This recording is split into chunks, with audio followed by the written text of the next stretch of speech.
Hi there. Thanks for making time for this week's teaching. We are in week 5 of our Kingdom Community series as we talk about what does it mean to live as a colony, an outpost of the reign and rule of King Jesus. The gospel is the good news that Jesus is now King of the cosmos, that he has redeemed his people and he has set us up to live out the rule and reign and characteristic of God in community. Over the course of church history, we have this piece that's happened in which we've put a lot of emphasis in saving souls and getting people out of heaven. And yet Jesus, when he taught us to pray, said to pray that heaven would come to earth, that God's will would be done on earth as it is in heaven. Jesus' concern is not that getting us out of earth and into heaven, but it's actually getting heaven down on earth. And the way that God's plan to making that happen is that you and I, living in community, will bring the reality of this kingdom to light in the world. So it's really important the way that we live as a community, the way we live as a church, because that is the revelation, the showing of the gospel to the world that Jesus is King. And so it's as we are in this series, we're looking at Romans chapter 12, and there's a number of characteristics of this kingdom community that we want to be. So we started by just saying, look, this is a kingdom community that is established and rooted and found in the mercy. Sorry, it's 10:02 here, and so we usually pray prayer at 10:02 based from Luke. Heavenly Father, we pray that you would send workers to the harvest. We know that the fields are ripe, that there are many who need to hear the good news that you are King and you are saving and redeeming and setting up a new way of life. And so, Jesus, we pray that you would raise up workers for this harvest. Okay, sorry for the distraction there. Romans 12, right, that's where we are. So we started in Romans 12 with this idea of just that the kingdom community is founded on the mercy and the love of God. We exist because God is love, because God has been merciful to us. Out of that love and mercy that we experience, now the kingdom community is one of diversity. It's one that accepts people and welcomes them no matter where they're at and what their race or anything else. We just say, hey, you are welcome in this community. If you don't have anywhere else to belong, you belong here with us. That community then begins to live in service, dependence on others, finding our meaning and our purpose in our serving of one another. And then we recognize that love and that service actually drives us to deeply and authentically love people, hating what is evil, and loving each other like a family, but not family based on DNA or ethnicity, but actually just a shared faith in Jesus is what makes us a family. And we know that there's lots of bad examples of family out there, lots of abuse and harm and hurt, and that is not supposed to be the family of God. That is a distortion. That is a result of sin in this world, not God's intention or plan or what we are called to model. And so we're called to model a deep, authentic love for family that welcomes all people and embraces them and brings them in. This week, Paul's building on this idea in Romans 12, verse 11. Paul says, don't hesitate to be enthusiastic. Be on fire in the Spirit as you serve the Lord.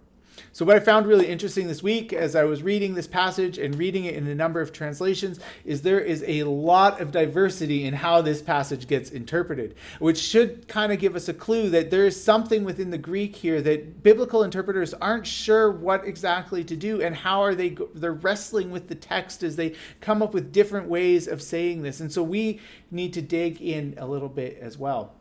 Interesting, the NLT translation says, never be lazy, but work hard and serve the Lord enthusiastically. Now, you might have noticed, right, there was nothing about laziness in the first translation. Now, to make things even more complicated or fun, if you're like me, if you look in your NLT Bible, you'll see then there's an asterisk. And the asterisk says, well, there's actually a couple different ways of translating the second half of this verse as well. So some of those are, but serve the Lord with a zealous spirit, or but let the Spirit excite you as you serve the Lord. So what is the kingdom community supposed to look like? What is the good news that is being revealed to those who are teaching? Well, let's start with the first part of this passage in Romans 11. The CEB, one of my favorite translations, it just says, don't hesitate. Don't hesitate to be enthusiastic. Or, the NLT said, don't be lazy. Or another translation says, don't be negligent. Oh, man, I've struggled with that word so many times this week. Negligent in your living this out. Now, the first thing I would say is that this passage is not about your work or your job. The old King James Version is probably my least favorite translation of this. It says, not slothful in business. I don't see anything about work within the context of this passage and what we're reading. There are other passages in the scripture that talk about working hard and diligently for serving those you work for and doing that well. So there's a biblical support for not being a lazy worker in your job. But that's not actually what this passage is about, I would suggest to you. Instead, we need to look a little bit broader at the context of what Paul has already said. So I like this translation of don't hesitate, because as we're reading in the context of this passage, the first part is, we just read, love from the center of who you are, hate evil, hold on to good, love each other like a family. And then Paul says, and don't hesitate in doing that. Don't be negligent in living out that authentic love and community. So if I was going to maybe you just say Paul's saying, hurry up and put it into practice now. Don't just sit around waiting. So my paraphrase of the first part of Romans 12, verse 11 says, don't be slow or delay in your service to God. So quick note, just what does service to God mean? That we could see. Does that mean going to church and saying some prayers and maybe reading my Bible? Is that all service to God? What's interesting is that when Jesus talks about it, he says, the greatest commandment is to love the Lord your God with all your heart, soul, strength, and mind, and love your neighbor as yourself. Fascinating thing is that all the New Testament writers after that stop talking about loving God and only talk about loving your neighbor. They collapse these two commands into one and say simply to love your neighbor is to love God. To serve your neighbor is to serve God. Galatians, you could think of Galatians 5 says, all the law has been fulfilled in a single statement. Love your neighbor as yourself. So why do they do this? Well, they get the idea from Jesus. In Matthew 25, Jesus says, God will accept any act of service done to the least of those in need, any act of service done to them. It will be received now as an act of service to God. So what does serving God look like? It looks like serving your neighbor. It looks like serving those in your family. It looks like serving those in your church. That is service to God. And Paul says, now don't hesitate in doing that. We've talked about the body in one of the previous teachings, and it says, you have a gift given by God. Now put that gift into service. Don't hesitate. Don't be lazy. Don't be negligent in getting into action and doing the things that you have. And so don't delay in passionately loving your neighbor. Don't delay in hating evil. Don't delay in honoring people as family in you, and go for it. Don't be hesitant. I think in my own life, sometimes I have this really great idea. Hey, I could do this. I could serve you. And then I'm like, oh man, I don't know how it'll be received. I'm a little nervous. Maybe I don't want to do that. And then I put it off and my laziness wins, and I don't live out the good things that God wants for us. And so don't hesitate to live out to serve. Don't hesitate to move into love and compassion and good deeds for those around you. Now, the second half of this passage, it says, be on fire in the Spirit as you serve the Lord. So the Greek here, the Common English Bible translates as be on fire, is also translated as zealous in a few other translations, literally meaning to boil with heat. It's this image of the pot boiling over, and it's violent and it's bubbling, and you get the idea. And so in classic Greek literature, people like Plato and Homer would use it as a way to describe an emotional state. You could be boiling with anger, boiling with passion and love. And it's that image that's often used. Now, in the Bible, though, there's a really interesting use of the word zealous. And I want you to buckle up because we are on a rabbit trail now. But I think that there is a model, a role model for Paul that Paul thinks of when he uses this word zealous. Because in the Old Testament, there is a man that was a hero to all the other young Jewish boys growing up when they thought about being zealous and having zeal. So way back in Numbers 25, there is a young man named Phineas. Phineas is the grandson of Aaron, who is the brother of Moses. And Phineas shows up a few times in the Old Testament. But his biggest moment and the moment of fame for him is in Numbers 25.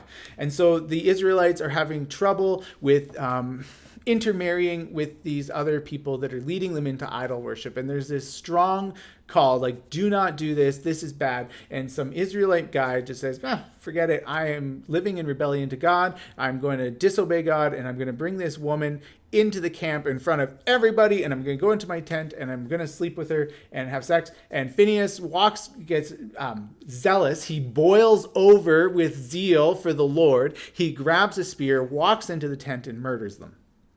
And he becomes celebrated as a person of zeal. And they say this is a good example. Phinehas was great, zealous person for God. So then in the Apocrypha, which are these other books that are that give us a lot of insight into the 2nd century Judaism and what's happening in the context of the Bible.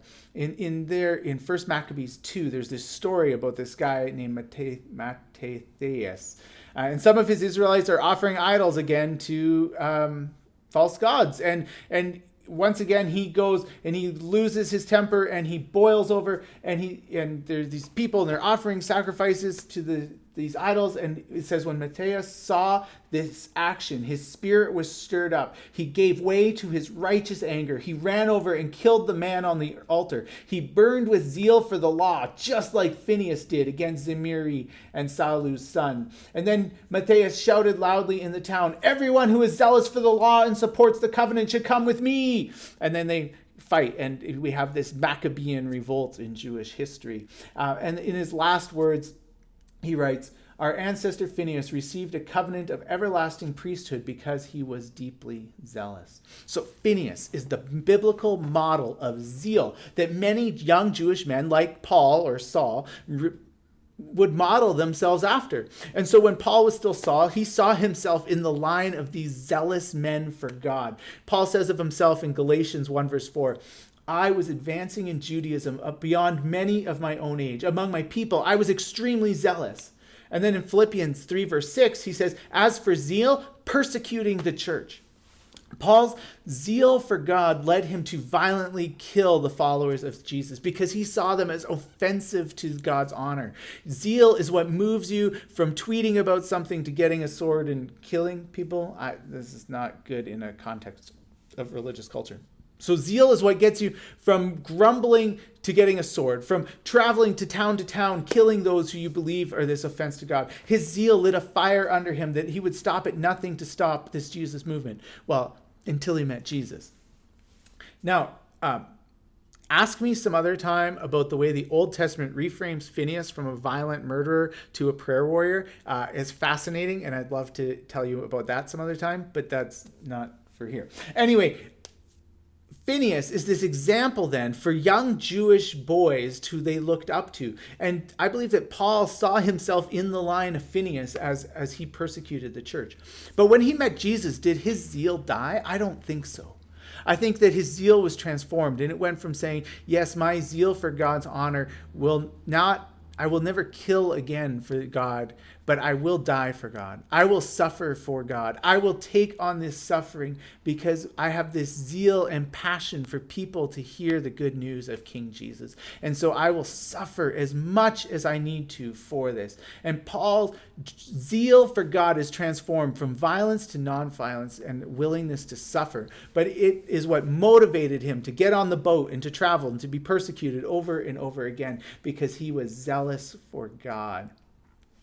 Zeal is what we are called to as a Christian community, as a kingdom community. We are called to be zealous for God, not in a way that is violent or ever fights for God in that way, but in the model of Paul, who is willing to suffer for the good news of Jesus. So here I really like the RSV translation. It says, "Never flag in zeal, but be aglow with the Spirit. Serve the Lord." So 3 things. Don't lose your passion. Be burning in the Spirit and direct all of that energy into serving the Lord. Passion is not one that we make up. It's not something that we're trying to create within ourselves, but it comes from the Spirit living inside of us. Romans 8's already reminded us that that's where the Spirit resides, in you and in me. The zeal comes from the fact that the resurrected Jesus lives in us. But like Timothy, we want to fan that flame into something greater, that we want to feed the Spirit within us. And so the image I've had in my mind a lot is just this idea of the Spirit being a fire within us that we can then either feed and fan into flame so that we burn with zeal, or it becomes something that we quench and we pour water on, or we ignore, and it just begins to dwindle. And so if we're not zealous, well, the question I just asked is, what are we feeding the Spirit in us? The Galatians 5, it says that those who are guided by the Spirit, we should be guided, in Galatians 5 it says we should be guided by the Spirit, but that our selfish desires set us against the Spirit. That there's then a war within us, that we are fighting against the Spirit's work in us. And so you and I have this option to fan into flame the zeal, the passion, the fire of the Spirit in us, or we have this opportunity to set ourselves against it, fighting against it. And so we can choose those things. If we surrender to the Spirit's leading, the Spirit will then produce in us this fruit of love, which is then, love is expressed and manifested in joy, peace, patience, kindness, gentleness, goodness, and self-control. When we lean into those aspects of love, we become more in line with the Spirit. The Spirit fans into flame and we become zealous for God. We burn for God. So here we go. A couple questions just for you to talk about wherever you might have a context to do that. And then we invite you to come join us on Tuesday night to just talk about this. Here's some questions. What are you zealous for? What is it that you burn for? Paul can be an example for us of one who burns for God. Are there times that you feel tired or hesitant about putting love into action? Something we didn't talk about in this teaching at all, but is really important to consider is like, why do we burn out sometimes? What causes people to burn out in service and zeal and passion? Where do you see God's mercy fitting in all of this? And how does that mercy shape what you think? So maybe take some time to think about those and ask this question: how will we live as a zealous kingdom community full of love and service for God and neighbor in this place? And so thanks so much for making time for our teaching, and grace and peace to you all.